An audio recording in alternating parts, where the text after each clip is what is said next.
Các bạn, hôm nay mình sẽ hướng dẫn các bạn sử dụng cái phần mềm Monkey Stories để giúp các con học tiếng Anh. Cái chương trình Monkey Stories thì phù hợp với các bé từ độ tuổi 2 cho đến 15 tuổi.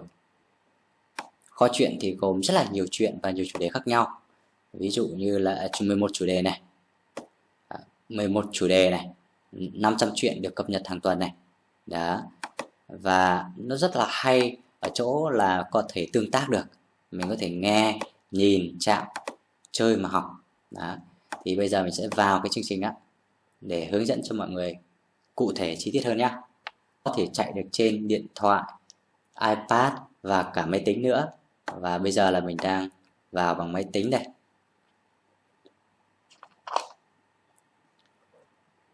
Rồi, cập nhật xong. Nó có các mục chính là đọc này, học này, nghe này và thư viện này. Thì đầu tiên là cái mục đọc nhé. Thì nó chia ra làm các mức độ, các cấp độ này. Cấp độ 1, cấp độ 2, cấp độ 3 tùy cái độ khó này nhé. Ví dụ như là mình đã vào đây rồi. Mình thử bài về số này. Rất là dễ thôi. The number 1, written by Donna Kim, illustrated by Nora Penna. Rồi. One apple. Đấy, học đếm thôi các bạn nhé. Các bạn ấn vào đây được này. Ấn vào hình quả táo này. Apple. Đó, thì phát âm. Đó. Các bạn ấn nút trượt đi. One corn. Ấn vào đây. Corn. Đó. One fish. Fish. One duck. Duck. Nó sáng ở chỗ nào thì mình sẽ click vào chỗ đó. One carrot. Carrot. One potato. Potato. Potato. Đó. Cái bài này rất là dễ như vậy thôi. Bài số 1. Number 1. The number 1. Number 1.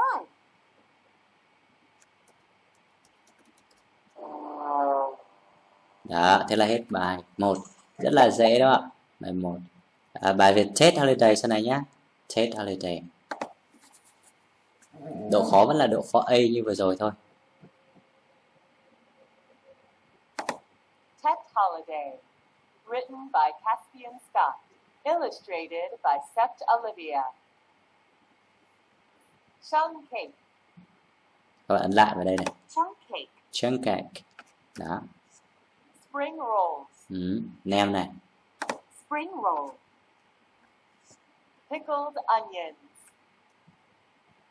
Rồi, ấn vào đây. Sáng chỗ nào mình ấn vào đây. Pickled onion. Five fruit tray.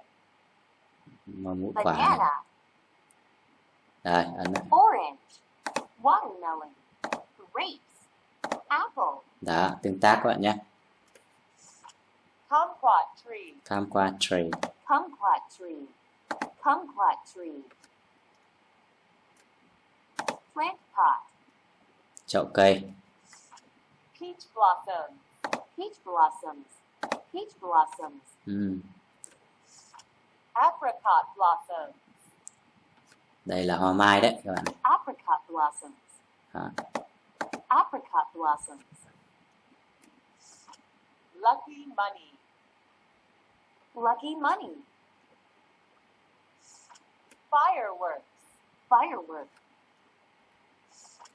Happy Lunar New Year. Grandma. Grandpa. Sister. À. Mom. Dad. Đó. Flowers. Rồi.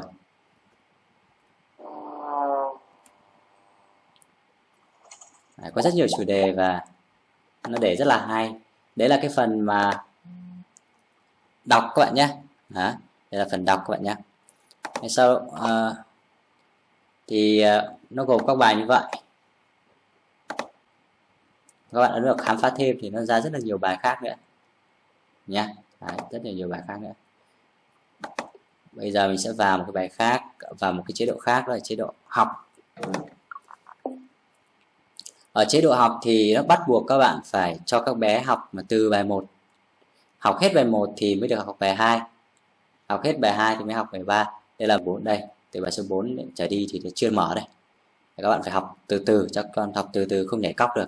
Đây cũng là cái cách rất hay để thấy được cái sự tiến bộ hàng ngày của bạn đấy theo cái lộ trình cụ thể, chứ không để các bạn ấy cứ học nhảy cóc. Rồi các bạn ấn vào đây, mình sẽ học lại để mọi người xem nhé. Rất nhiều hoạt động hay. Hoạt động 1 đây này là học về màu sắc này. Hoạt động số 2, hoạt động số 3 cũng là chơi game này. Đấy, các hoạt động 4 này, hoạt động 5. Như vậy có 5 hoạt động ở cái bài này. Để các bạn sẽ ấn vào đây. Activity 1. Đấy, Learn the colors. hoạt động số 1 học về màu sắc.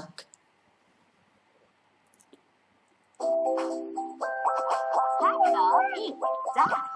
Đấy, phải chọn cái màu hồng đó, màu pink. Đó. Tap the black dot. Tap the red dot. Các phụ huynh cho con ấn vào cái hình đúng màu là được. Đây 3 màu rồi, 3 quả bóng rồi. Tap the pink dot. Đấy, đúng là được nhá. Tap the brown dot.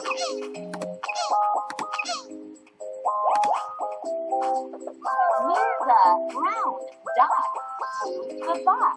Đấy, các bạn phải yêu cầu là phải cho quả bóng này vào đúng cái hộp. Bóng màu nâu này, yêu cầu đóng màu nâu này. Đó.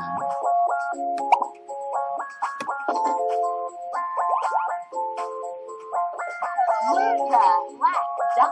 Bây giờ mình sẽ giả vờ như làm sai nhé. Nó đang yêu cầu màu đen nên mình cố tình cho màu đỏ hồng vào này. Đấy, sai luôn này. Không được. Đấy. Phải đúng màu đen vào đây.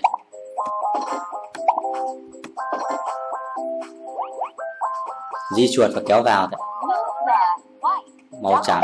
to the box. Còn nếu dùng trên iPad thì mình sẽ giữ và kéo sang. Touch the red paintbrush. Đấy, chọn này. Touch the yellow paintbrush. Đó, Touch the black paintbrush. rất là thú vị đúng không ạ? Touch the brown Màu nâu này. paintbrush. Touch the white paintbrush. Đó. Touch the pink paintbrush. Đó.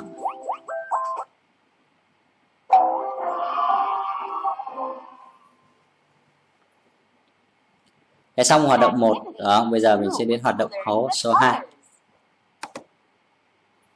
Find the black dot to escape the maze. Đấy, chúng ta phải tìm tất cả các màu đen này. Ấn vào đây này. Đó. Ấn hết mới được. Thành một cái lối đi. Đó, thành một hàng. Đó.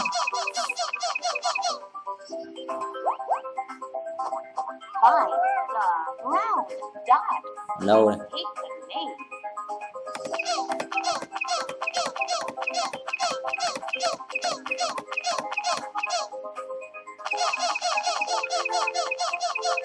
Âm thanh rất là vui nhộn. Good job. Đó. Xong hoạt động. Đó, đến hoạt động số 3 này. Colors. Written by Bella Watts. Illustrated by June Julie. White. Ô lại thôi. Đấy. Các con có thể ấn vào cái này nhé. Paintbrush. Đấy, học thêm từ mới. Paintbrush. Ấn vào đây này. White paint. Đấy, sơn màu trắng. Và các bạn có thể ấn tiếp theo. Chuyển sang. Black. Tương tự các bạn vẫn ấn được vào cái hình này. Paintbrush.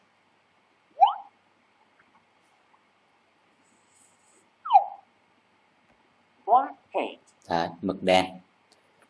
Ấn. Chuyển sang. Yellow. Tương tự các bạn nhé. Tương tự. Red. Các màu khác tương tự. Purple. Brown. Orange. Pink. Rồi.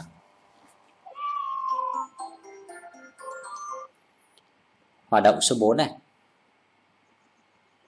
Sing, Birdie. Drag the text to match the pictures. Mình kéo vào đúng cái bức tranh đúng không? Cái chữ và mô phỏng đúng cái white và đúng chỗ màu trắng này, rất ở đây này. Đó. Màu đen cho đúng vào đây này. Kéo chuột này để ở đây này. Đó. Xong. Tiếp theo. Ví dụ mình sai đi. Đấy, không được đúng không ạ? Yellow. Đúng mới được. Đó. Red.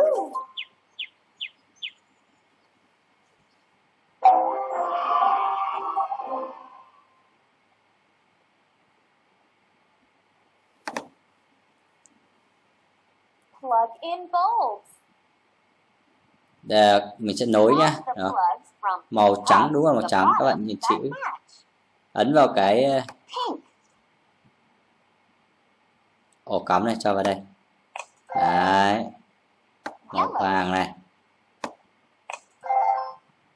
White. trắng này, white. Nâu này. Ấn đúng vào cái Brown. ổ điện mới được.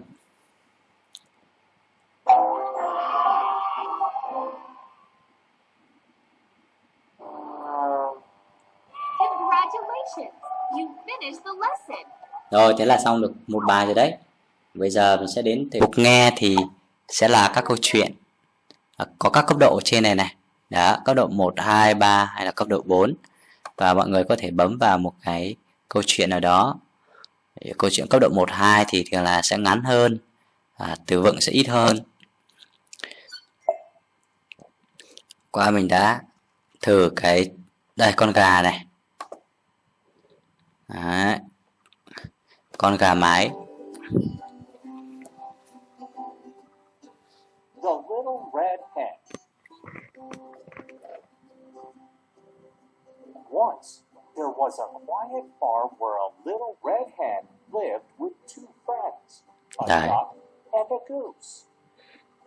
One day, the little red hen found a grain of wheat in the farmyard. She asked her friends, Would anyone like to help me plant this wheat? the goose laughed and said, Who would bother to plant grain on a beautiful day like this? Not me. the duck replied. All I plan to do today is swim in the pond. Đó, thì những cái câu chuyện cổ tích này nó rất là dễ hiểu và ngắn để phù hợp với lại các con. Đó. Mọi người có thể bật cho các con mỗi ngày. Đó. Khi mình đã tải về đã học thì nó rơi vào cái mục thư viện này này mọi người nhé. Đấy, có rất là nhiều cái hoạt động hay đã tải. Một lần nữa mục đọc này. Đó, mình có thể đọc các bài và cũng không theo thứ tự đâu. Cái này thì nó xếp theo cấp độ ở đây. Sau đấy cái mục học thì là các con sẽ học theo từng bài một đi lên nhá. Thế là tổng cộng các bạn thấy là có 38 bài học này và hoàn thành được 2 bài. Đấy là cấp độ 1. Còn cấp độ 2, cấp độ 3 và đấy cấp độ 4 thì sắp ra mắt nữa. Thì các con sẽ học được liên tục và theo lộ trình rất là tốt. Vậy là mình vừa hướng dẫn mọi người xong cái chương trình Monkey Stories. Nếu mọi người Monkey Story thực sự là một chương trình rất là hay dành cho các bé. Vì vậy phụ huynh nên mua cái phần mềm và ứng dụng này cho các con. Nếu mà phụ huynh click vào đường link ở bên dưới để đăng ký mua sản phẩm thì sẽ được giảm 40%. Ngoài ra thì còn được hỗ trợ qua Facebook Group nữa. Mình tạo ra một cái group dành cho các phụ huynh mua cái phần mềm qua cái kênh đại lý phân phối của mình và hỗ trợ mọi người giúp các con học tiếng Anh như nào. Chứ các bạn không chỉ mua phần mềm về và chỉ để cho con chơi một mình. Như vậy thì nó sẽ không hiệu quả bằng có sự hỗ trợ và theo dõi thêm của phụ huynh nữa thì sẽ tạo cho các con cái sự hứng thú học hơn. Đấy. Thông tin về mình thì mọi người có thể add Facebook của mình là Bùi Đình Huỳnh, số Zalo là 0979106910 đó, hoặc là email là buidinghuỳnh@gmail.com để nhận được hỗ trợ nhé. Rồi, cảm ơn mọi người đã theo dõi video này và hẹn các bạn ở các video tiếp theo.